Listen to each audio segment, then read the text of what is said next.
Hello and welcome back to another episode of UnorthoBlocks.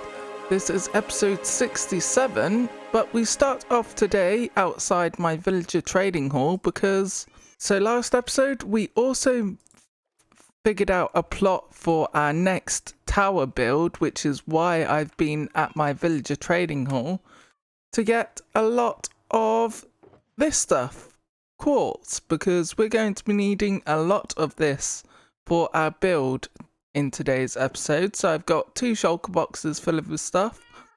Probably not going to be enough for what we need, but it should be enough to get started on it. And I've still got a few emeralds left as well, but I am running low. So let's grab this stuff. So another thing that's gone wrong around here is this iron farm. Yeah, my zombie has died again.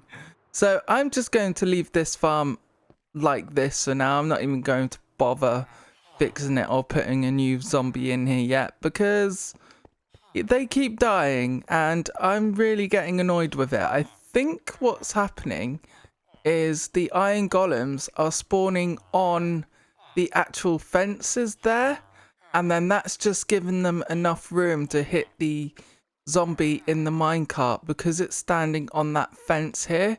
It's actually got enough room to hit the zombie in the minecart when it's going round, and it's obviously not going to take too many hits before the zombie actually dies. So I think that's what's going on. I haven't got a clue how to change that or sort that out, because I thought the problem was with these carpets, but that doesn't seem to be the problem. So I'm not 100% sure what's going on with this farm.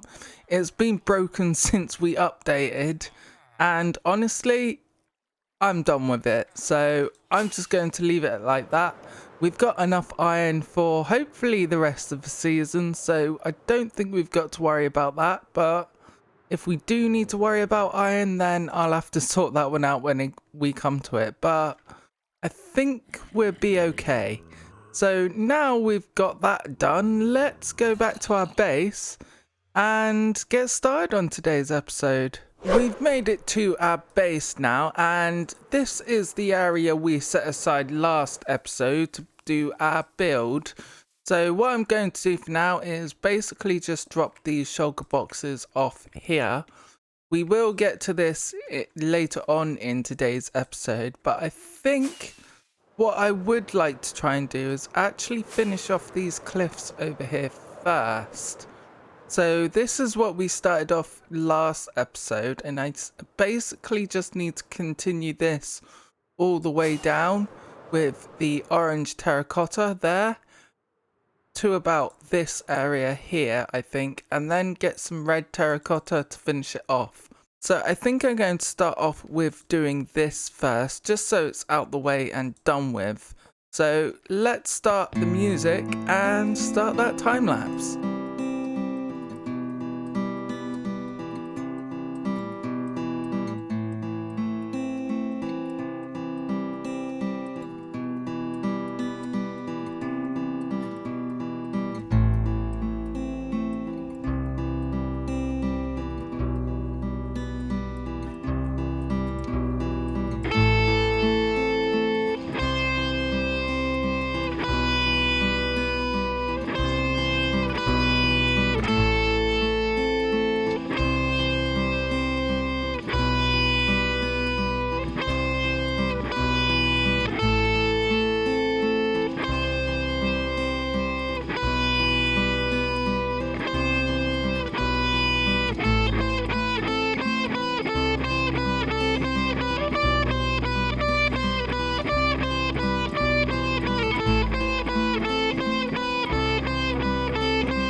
Welcome back, ladies and gentlemen. I hope you enjoyed that time lapse, and this is what we've got. So it's looking pretty good so far, I would say. It's a shame that we don't really have much room around here to fully appreciate what we've done, but we've got a good angle from here at least. That is until I actually build anything over here, which I'm not actually sure what to do with the rest of the desert yet. But I really do like this color gradient and how it goes from yellow all the way down to the normal terracotta, which is basically like it is in the savannah, not savannah, mesa even, but it's a lot jagged and a lot different. So I think this does actually look like a proper cliff, and I'm going to be using this kind of concept for the rest of it, but just different materials. As I say, this is because the only reason I've done it like this is because this is part of the desert, and I thought it would fit better, and it would also give us a good blend in the biome as well. I do have a bit of work to do on the top. As you can see, there's still some grass here, and I basically need to mix this kind of cliff design in with this stone and make it look a bit better, so that the gradient, not the gradient as such, but so that it blends in better with what we've got. Because although stone and andesite and all that is quite boring, if you can do it properly, it does actually look pretty cool. And I'm starting to really like how this base is going. Obviously, this is not going to be mob proof. I don't even think I'm going to even try to mob proof this, because we're going to get mobs not just spawning on side, but also inside the gaps that I've made as well. There are plenty of them. For example, I could just like knock through that. There's a gap there, for example. So yeah, so I think we've done a pretty good job on this. There are probably a few bits that need filling in, but I think the majority of it is actually done now, and I'm really happy how this has turned out. Yeah, see, I've missed a couple of blocks because we can see some sandstone, but that's not really a big problem. And also, yeah, it was a bit of a waste using that sandstone in the first place, but without that I wouldn't have been able to do something like this. So swings and roundabouts and silver linings, hey. So eventually I will continue that around here, probably using different materials. Not 100% sure what to use, probably like cobblestone, andesite and all them kind of blocks, maybe a bit of granite as well, although I'm going to have to do a bit of testing to figure that one out. So let's move on to what else we need to do, which is basically I want to try and build this big tower. I've got a cool idea for it. It's basically going to be similar to the bank we've got in the shopping district, I think, but a lot taller. But before I do that, I have actually a lot of resources here. As you can see, there is quite a lot of stuff here. And that's not all. I still need to get some shroom lights and a lot more blackstone. But this, all of this, these 8 shulker boxes full of really cool materials is going towards the Nether project, or the Nether hub even. So let's go and drop this stuff off, because I think there's an actual place for it now, but not 100% sure. Alright, so I have made it to the Nether hub sorting area. Honestly, I'm not 100% sure where anything is. I think it was Bex and Grey that was sorting out all the items in different various chests for different blocks, because we need and have a lot of them. So what I'm going to do is I think I'm just going to actually drop off the shulker boxes here, and hopefully they can get sorted out afterwards, because I haven't got a clue where to put them, and I don't think it's just going to take me ages to actually figure out where they are. So I'm just going to chuck all of them on this wall here. I think that should be okay, and I'll let them know in the discords that we have a load of stuff for them. So let's just chuck them here, and I think there's one more. Yep. Awesome, so we've got prismarine, we got warped stems. I need a lot more warped stems, but I've got a farm for that. We've got sea lanterns, a load more sea lanterns, some blackstone. I need about another 3 shulker boxes of blackstone. So this shouldn't be too much of a problem to get because of our piglin bartering system. Obsidian obviously is pretty easy to get now because we can farm this stuff really quite easy. And there's more obsidian there. And the last one is dark prismarine, which I've actually got a lot more ink sacs because I've been able to AFK at my ink farm. So yeah, so I'm just going to let's just quickly take a screenshot of that so I can show people where it is. I'm sure it'll be obvious, but just in case. And yeah, I'll put that in the Discords and see if, let's actually check my shops first while we're here and see if we've got any sales, I guess. Alright, so we're flying over the shopping district now, and I'm not going to go through all of my shops on camera. I think I'm literally just going to check them and show you if we've got any diamonds in any of the shops, which I don't think we do, but let's have a look anyway. So good news is that we did make some diamonds. We made a stack and 15 diamonds out of checking all my shops, and that was from selling quite a bit of iron, some shulker boxes, and also some ink sacs. So that's really quite cool.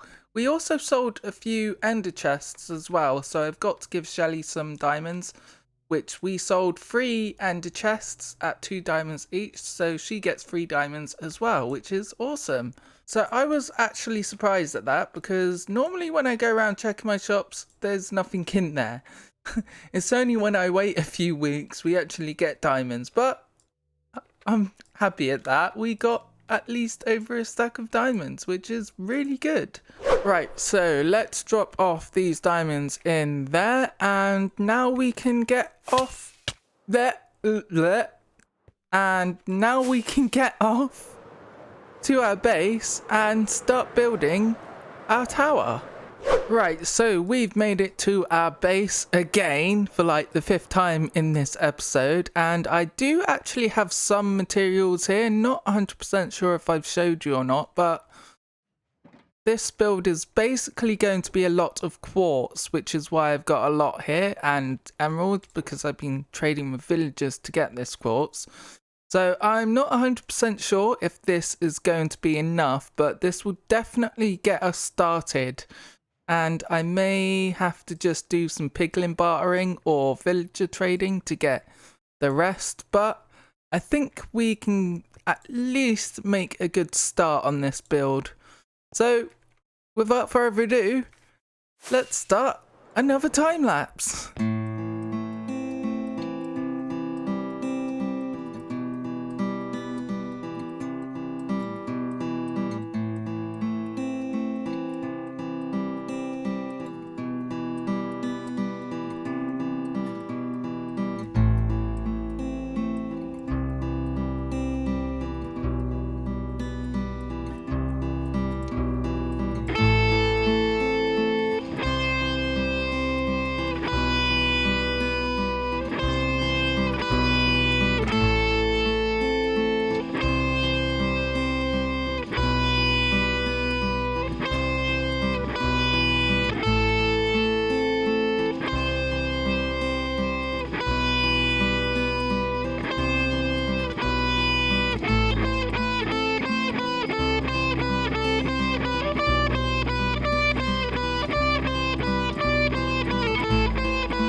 Welcome back, ladies and gentlemen. I hope you enjoyed that time lapse, and I certainly had a really fun time building this, although it's taken quite a while to build. And this isn't even the full build yet. I've still got a lot of detailing to do, and also I've got to add some windows as well because flat walls just don't look right. And yeah, I've got to detail it. I'll probably use the prismarine blocks to detail it, but I think I'm going to wait until next episode to do that because this has taken 3 hours to do, just this alone. That's not including getting all the quartz as well, which takes quite a while to get as well.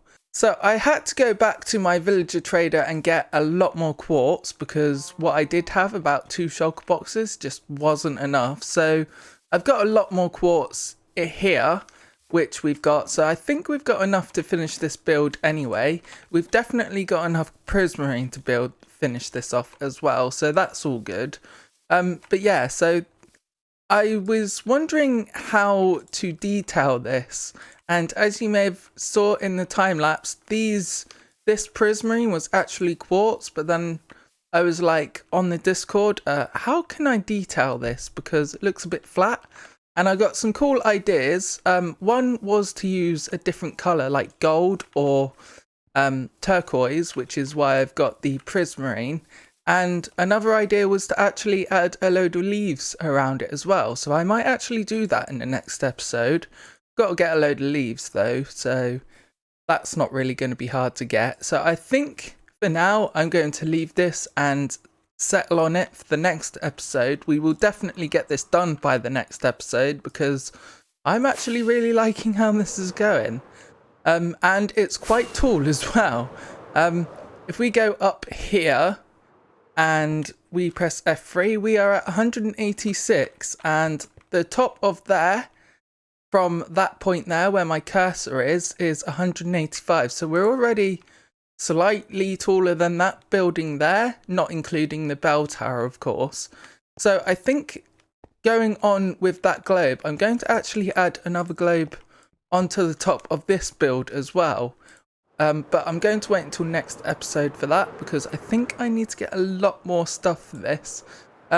So yeah, so another idea I was thinking is using gold blocks as well. But not 100% sure if I should or not. I'll leave that and think about it because this, as I say, is taking 3 hours to do. And that's not including the time it takes to actually get the quartz and trade with the villagers. Because that's kind of the best way to get quartz in my mind. So I think with that, I am going to love you and leave you for this episode because it's getting quite late where I am. So thank you very much for watching. My name is MightyHIgh. If you like this video, then please click the like button, and if you really liked it, then click the subscribe button and ding that bell for further uploads. I've been MightyHIgh, and thank you very much for watching. Goodbye.